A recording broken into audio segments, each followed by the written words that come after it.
বন্ধুরা, welcome to my Saraswati kitchen. আশা করি তোমরা ভালো আছো, আমিও ভালো আছি। আজকে হাজব্যান্ড মাটন নিয়ে এসছে, তাই আজকে বানাবো মাটন কষা। তো কিভাবে আমি বানাই তোমরা দেখো। মাটনটাকে ভালো করে আমি ধুয়ে নিয়েছি পরিষ্কার করে।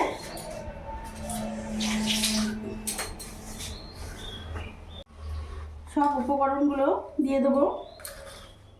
লবণ দিয়ে দিলাম এখানে আমি 2.5 চামচের মতো, হলুদ গুঁড়ো দিয়ে দিলাম 1.5 চামচের মতো, জিরে গুঁড়ো দিয়ে দিলাম 1 চামচ, ধনে গুঁড়ো দিয়ে দিলাম 1.5 চামচের মতো,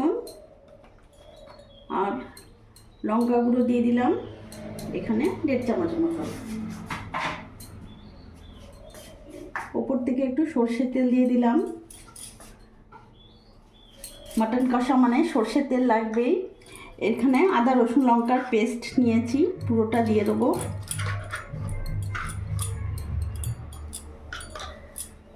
তার সাথে এখানে পেঁয়াজ কুচো নিয়েছি, পুরোটা দিয়ে দেবো। আর আমি এইভাবে রসুনের কোয়া ছাড়িয়ে নিয়েছি, এখানে বড় বড় 2টো রসুনের কোয়া আছে, পুরোটা দিয়ে দেবো। এবার ভালো করে মাখিয়ে নেব।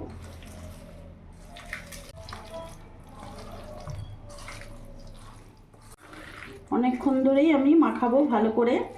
আর এখানে আমি 2টো টমেটো নিয়েছি, পুরোটা দিয়ে দেবো। এবার ভালো করে মাখাবো। এতটাই ভালো করে মেখেছি যে পেঁয়াজগুলো একেবারে নরম হয়ে গেছে। এবার এটাকে আমি ঢাকা দিয়ে 10 মিনিট রেখে দেবো। ভালো করে হাতটা ধুয়ে নিই।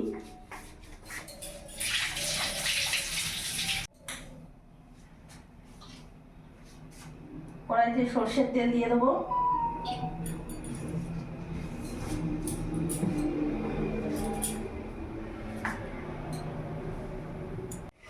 তেলটা ততক্ষণ গরম হোক, ততক্ষণে আমি এই ছোট ছোট আলু আমি গোটা গোটা রান্না করব।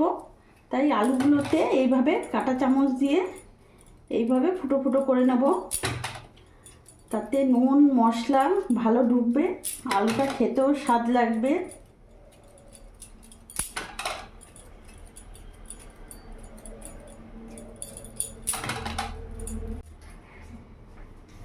তেল গরম হয়ে গেছে, তেলের মধ্যে আমি 1 চামচ লবণ আর সামান্য অল্প হলুদ গুঁড়ো দিয়ে দিলাম।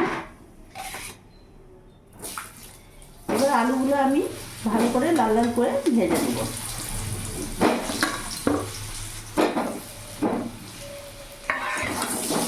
গ্যাসের ফ্লেমটা মিডিয়াম রাখবো।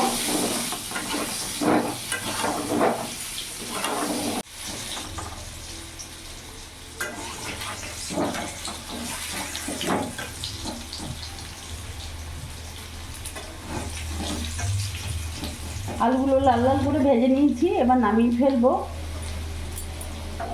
এক পাশে সরিয়ে দিই। মাটনটা আমি পুরোটাই প্রেসার কুকারে করব। কুকার বসিয়ে নিয়েছি। রান্নাটা পুরোটাই সরষের তেলে করব। মাটন বলে কথা, সরষের তেল তো লাগবেই। তেল দিয়ে দিলাম।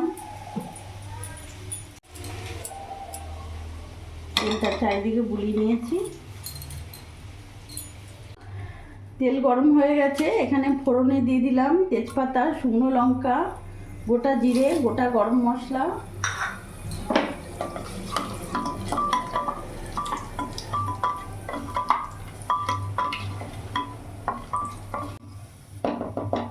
ফোড়নটা ভাজা হয়ে গেছে। এবার এখানে যেটা আমি ম্যারিনেট করে রেখেছিলাম মাটনটা, পুরোটাই এবার দিয়ে দেবো।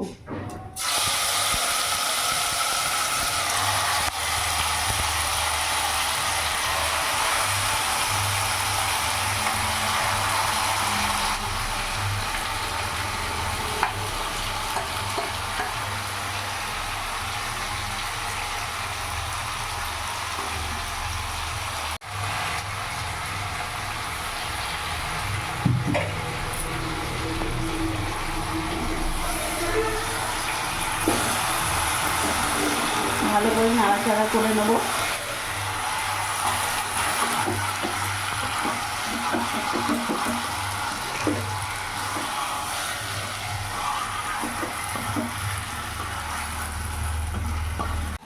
গন্ধে একদম মোমো করছে মাটনের।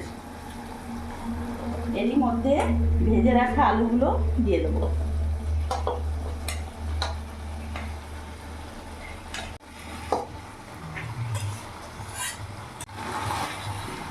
ভালো করে ওপর নিচ করে মিশিয়ে নেবো।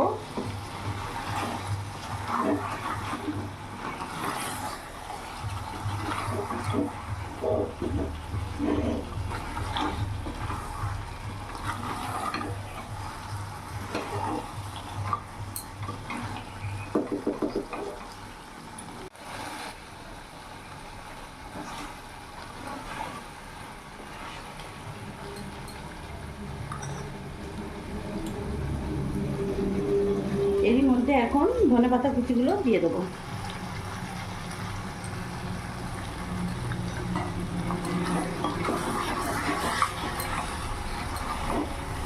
একদিকে আমি গরম জল বসিয়ে দিয়েছি মাটনে দেবো বলে।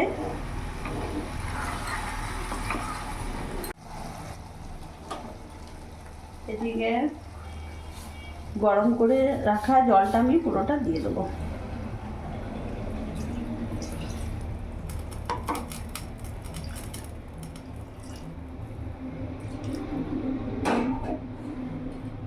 একটু নেড়ে নিই।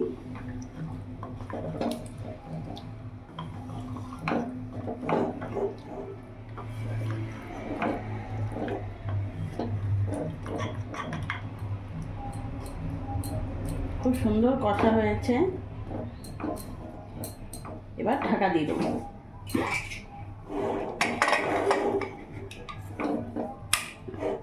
প্রেসার কুকারটা মিডিয়াম করলাম।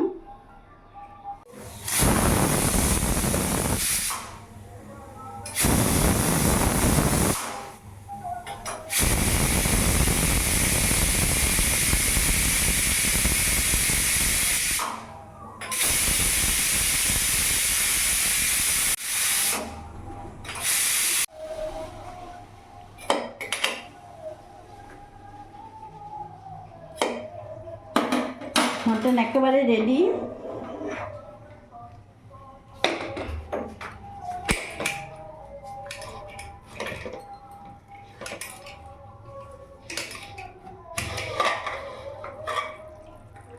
হ্যাঁ, দেখো কিরকম ফুটছে। আর যে গোটা গোটা রসুনগুলো দিয়েছিলাম, রসুনগুলো একেবারে ফুলে গেছে, গন্ধে একদম মোমো করছে। তো দেখলে বন্ধুরা আমার মটন কষা একেবারে রেডি। ঝোলটাও যেটা হয়েছে একেবারে গাঢ় গাঢ়, কালারটাও এসছে খুব সুন্দর। তো আমার তো মটন কষা রেডি হয়ে গেছে। তোমরাও এভাবে একবার বাড়িতে বানিয়ে ফেলো, লাঞ্চে আমাদের জন্য আজকে রেডি। তো আমার এই ভিডিওটা যদি তোমাদের ভালো লেগে থাকে প্লিজ লাইক করো, সাবস্ক্রাইব করো, পাশে থেকো। আর তোমরা সবসময় ভালো থেকো।